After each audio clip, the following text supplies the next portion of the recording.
ஜம்மு காஷ்மீரில் பூத்து குலுங்கும் துலிப் மலர்களை காண சுற்றுலா பயணிகள் குவிந்து வருகின்றனர்.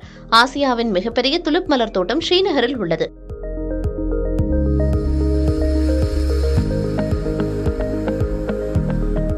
முப்பது ஹெக்டேர் பரப்பளவில் அமைந்துள்ள துலிப் மலர் தோட்டத்தில் சீசன் தொடங்கியுள்ளதால் சுற்றுலா பயணிகள் பார்வையிடுவதற்காக கடந்த 2 வாரங்களுக்கு முன்பு திறந்துவிடப்பட்டது. நாளுக்கு நாள் துலிப் மலர்களை காண வெளிமாநிலங்களைச் சேர்ந்த சுற்றுலா பயணிகள் மட்டுமின்றி வெளிநாடு சுற்றுலா பயணிகளும் வருகை தந்த வண்ணம் உள்ளனர்.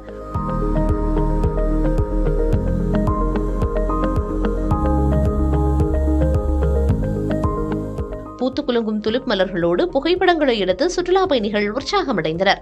சுவிட்சர்லாந்தின் வசந்த காலத்தைப் போலவே ஜம்மு காஷ்மீரின் ஸ்ரீநகர் காட்சியளிப்பதாக அந்நாட்டு சுற்றுலா பயணி தெரிவித்துள்ளார்.